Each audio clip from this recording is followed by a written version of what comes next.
একদিন বিশ্বনবী বললেন, বান্দার কোনো হক আল্লাহ কোনোদিন ছেড়ে দেয় না। আল্লাহর হক আল্লাহ মাফ করে, বান্দার হকের মাফ নাই। যদিও আমি নবী, আমার উপর যদি কোনো হক থাকে বলো, আমি দিয়ে দেব।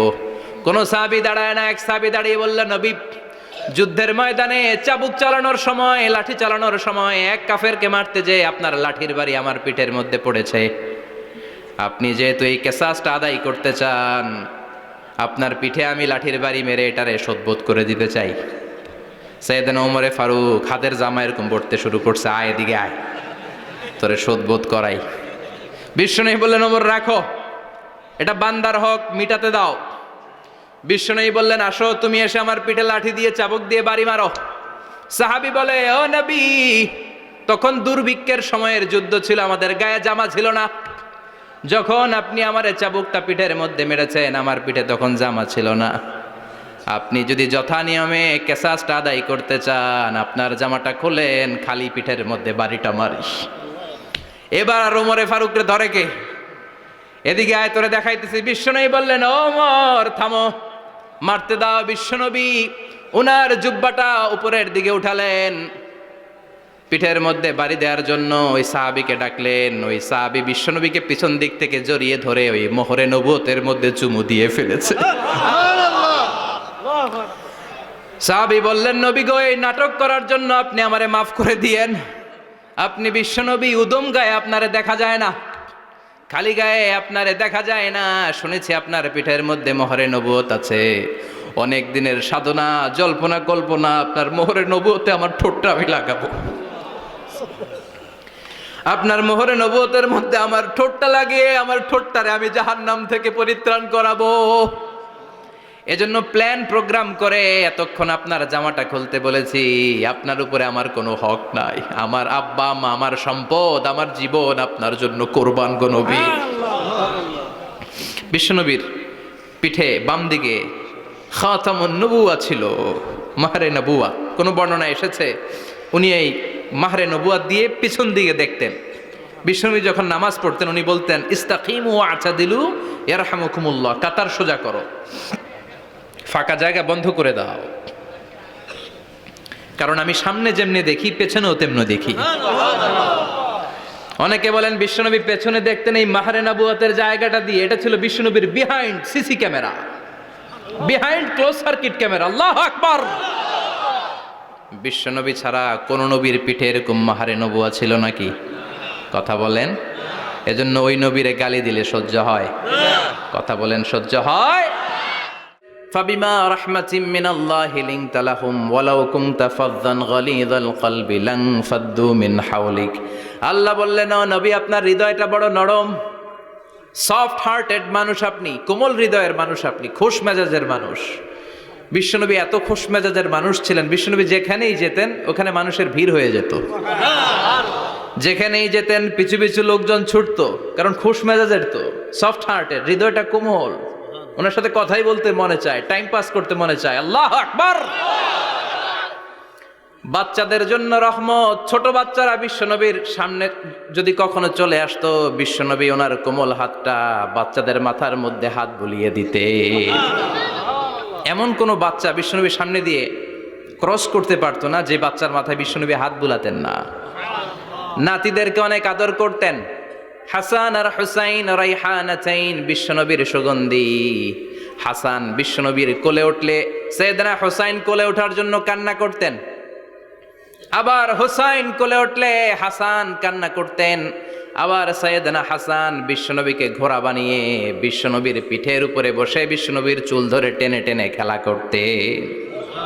বিশ্বনবী ঘোড়া, আর ঘোড়ার বাদশা হচ্ছে হাসান। সুবহানাল্লাহ পড়বেন না? কি খুনসুটি, কি সম্পর্ক! স্ত্রীদের সাথে ভালো আচরণ, কম্প্যানিয়ন্স যারা আছে সাথীদের সাথে ভালো আচরণ, সবার সাথে ভালো আচরণ, সবার জন্য রহমত। এজন্য আল্লাহ বললেন, ওয়ামা আরসালনাকা ইল্লা রাহমাতাল লিল আলামিন। I have sent you as a mercy for the entire universe. ও নবী, আপনি সবার জন্য রহমত, আপনি সবার জন্য কল্যাণ। আপনার মধ্যে রহমতের বাড়িধারা এত বেশি, আপনি হ্যাঁ বললে শরীয়তের হুকুম হালাল হয়ে যায়। আপনি না বললে শরীয়তের হুকুম হারাম হয়ে যায়। আবার আপনি আঙ্গুল তুললে চাঁদ 2 ভাগ হয়ে যায়, জমিন থেকে পা তুললে আপনি আকাশে মেরাজে চলে যায়। কি স্ট্যাটাস, কুড ইউ ইমাজিন কি স্ট্যাটাস আল্লাহ ওনাকে দিয়েছে। উনি হ্যাঁ বললে এটা হালাল, কারণ কোনটা হালাল কোনটা হারাম এটা ওনার কাছ থেকে জেনেছে। উনি যদি বলে ইয়েস, করতে পারবেন আপনারা, হালাল, কোটি কোটি মানুষের জন্য পারমিসিবল, লিগ্যাল। উনি যদি বলেন নো, আমাদের সবার জন্য এটা হারাম, কোটি কোটি মানুষ আর করতে পারবো না। আবার উনি আঙ্গুল তুলেছেন, চাঁদ 2 ভাগ হয়েছে, পা তুলেছেন, মেরাজে চলে গিয়েছে। আল্লাহু আকবার। তার মানে এমন নবী যে নবীর হা এবং না এগুলো শরীয়তের দলিল, ঠিক কিনা?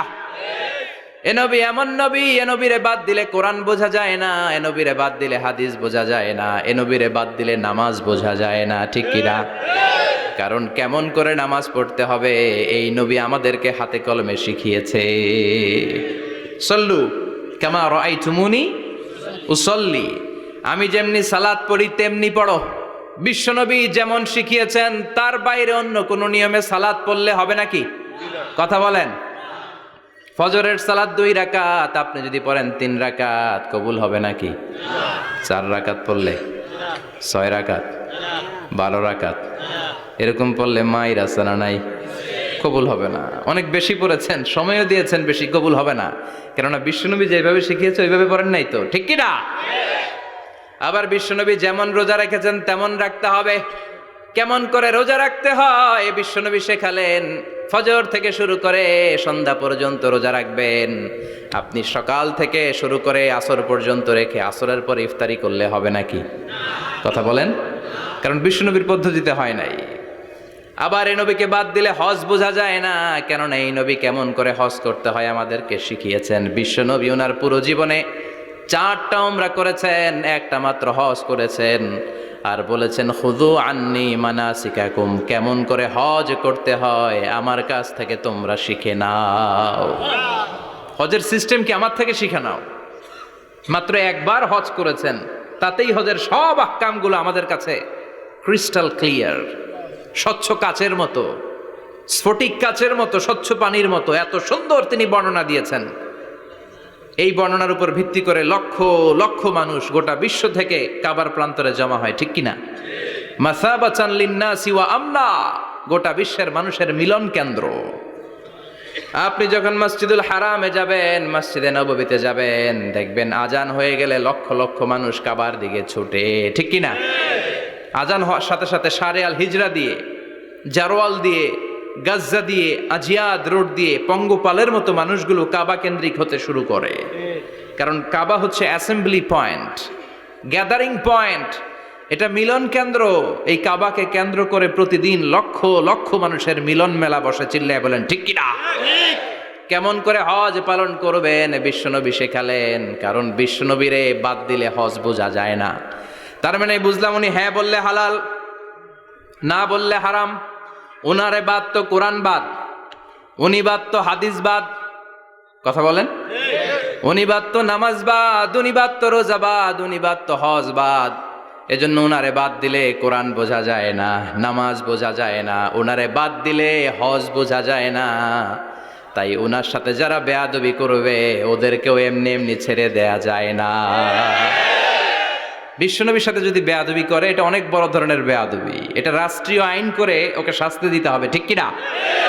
বিশ্বনবীর বিরুদ্ধে যদি ব্লগে কিছু লিখে, কেউ ব্লগ লিখে, বিশ্বনবীর পারিবারিক জীবন নিয়ে যদি কেউ কটু কথা বলে, বাজে মন্তব্য করে, বিশ্বনবীর ব্যাপারে যদি শাহবাগের চত্বর থেকে, প্রজন্ম চত্বর থেকে কোনো কথা বলে, ওই বেয়াদবগুলারে ফাঁসির রশিতে ঝুলানোর দরকার আছে না নাই? Very sensitive issue. বিশ্বনবীর সম্মান গোটা উম্মার সম্মান। কারণ বিশ্বনবী বাদ তো পুরো ইসলাম বাদ। এজন্য আমার নবীর বিরুদ্ধে কথা বললে ওর সাথে আমাদের কোনো কথা নাই। চিল্লায় বলেন ঠিক কিনা? এই সেন্সিটিভ ইস্যুতে আমরা সবাই এক। এখানে জামাত ইসলাম নাই, হেফাজতে ইসলাম নাই, তাবলিগ নাই, আলিয়া নাই, কওমি নাই। বিশ্বনবীর সাথে বেয়াদবি করলে ওগুলোকে রাষ্ট্রীয়ভাবে ফাঁসি দেওয়ার দরকার, শাস্তি দেওয়ার দরকার আছে না নাই? সবাই একমত? এই বেয়াদবগুলোর সাথে আমাদের কোনো সম্পর্ক নাই। চিল্লায় বলেন ঠিক কিনা? এই বেয়াদবগুলো যদি নবীর ব্যাপারে আর কিছু বলে সবাই মাঠে নামতে রাজি আছেন তো? এদের বিরুদ্ধে মুষ্টিবদ্ধ হাত নিয়ে ময়দানে থাকতে রাজি আছো তো মুসলমান? কারা কারা রাজি হাত তুলে আল্লাহর দেখাও।